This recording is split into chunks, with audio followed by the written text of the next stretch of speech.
किसी बात को शर्त कि अगर ये होगा तभी ये होगा।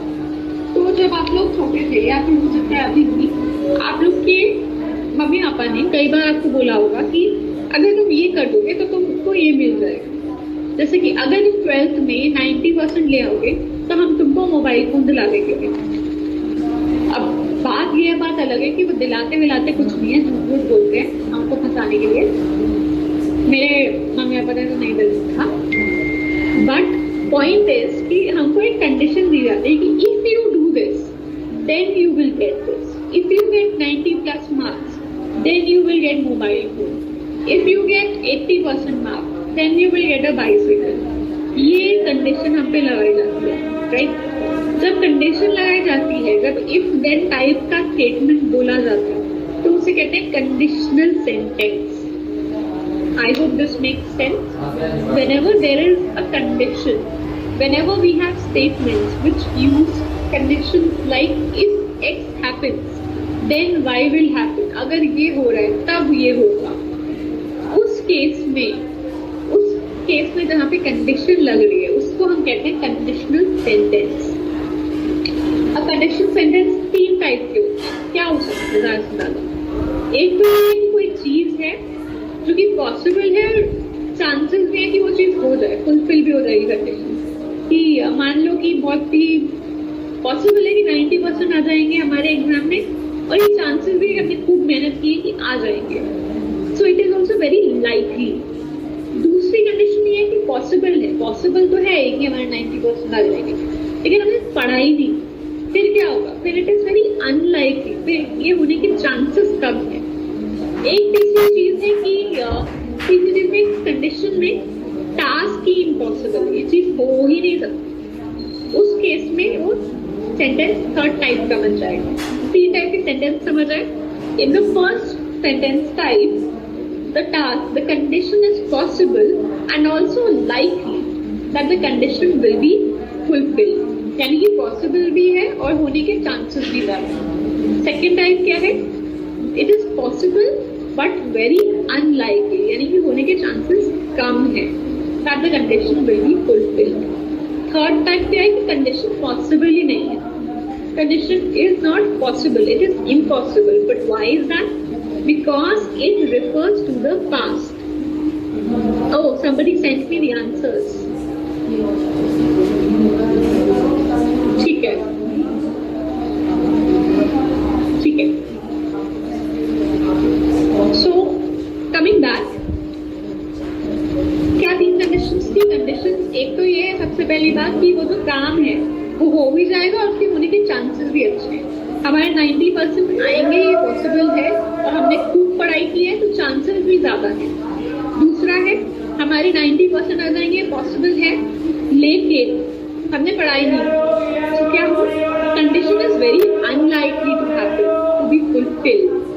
That is sentence type 2. What is sentence type 3? The condition is impossible. But why is that? क्यों नहीं आएंगे हमारे 90%? Because this particular task happened in the past. It is impossible that the condition will be fulfilled because it refers to the past.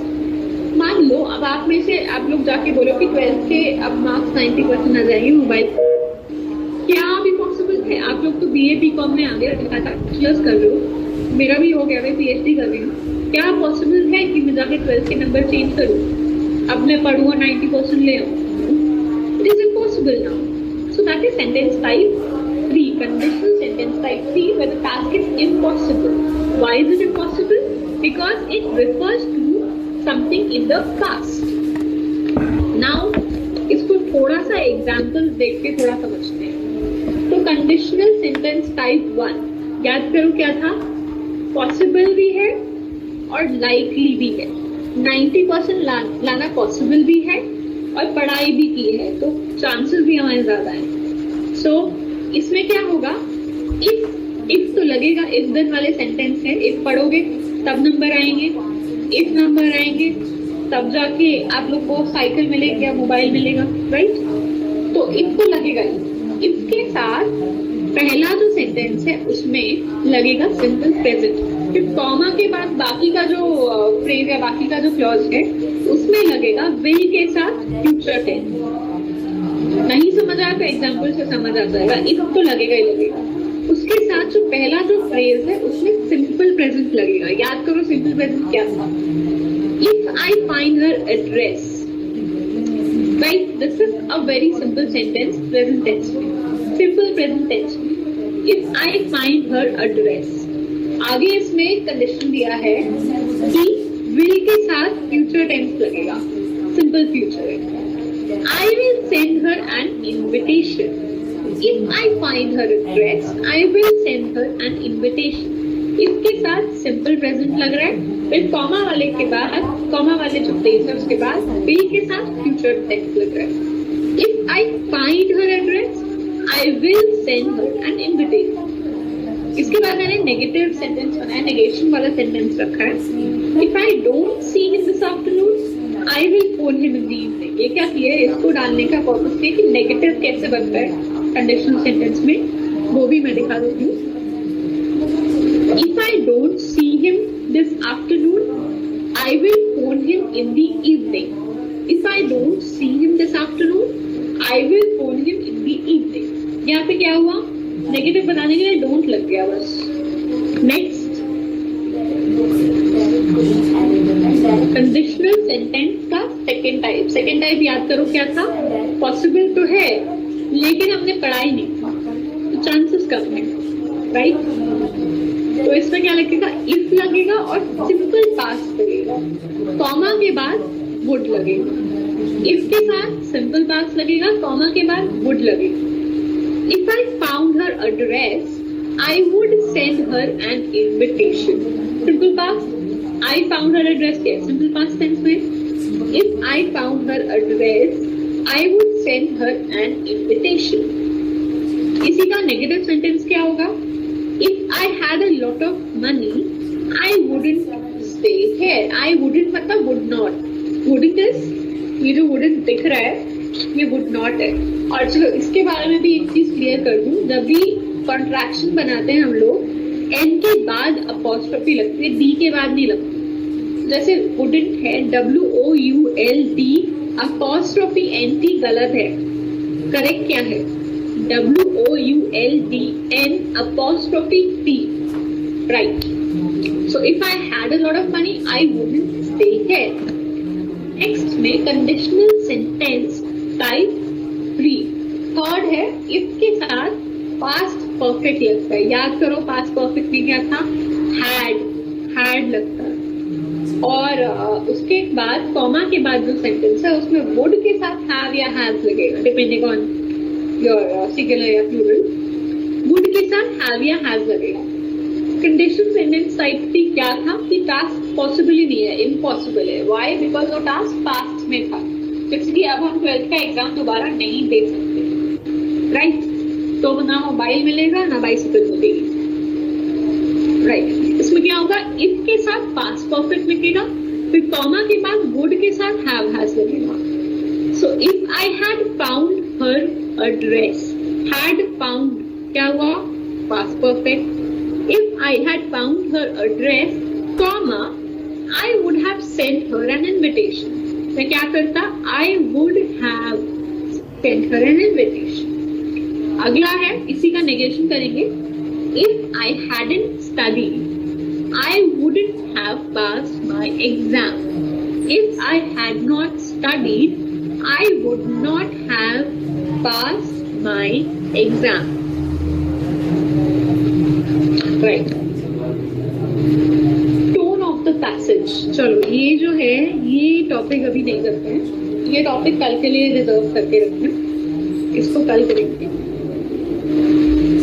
एक किसी student ने answer भेज रहे हैं, बट शायद इनको ये जो वाला है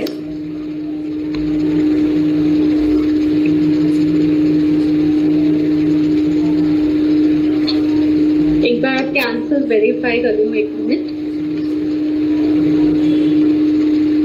द ट्रेन, शायद आपको ये वाला नहीं आया है। So the train dashed before we reached the station. one of the students has sent the answers and does not know what the answer to this one will be. तो अगर आप लोग को आता है, आप लोग भी Q&A वाले पोर्शन में अपना आंसर लिखिए, मैं इसको सॉल्व कर देती हूँ. The train dashed before we reached the station.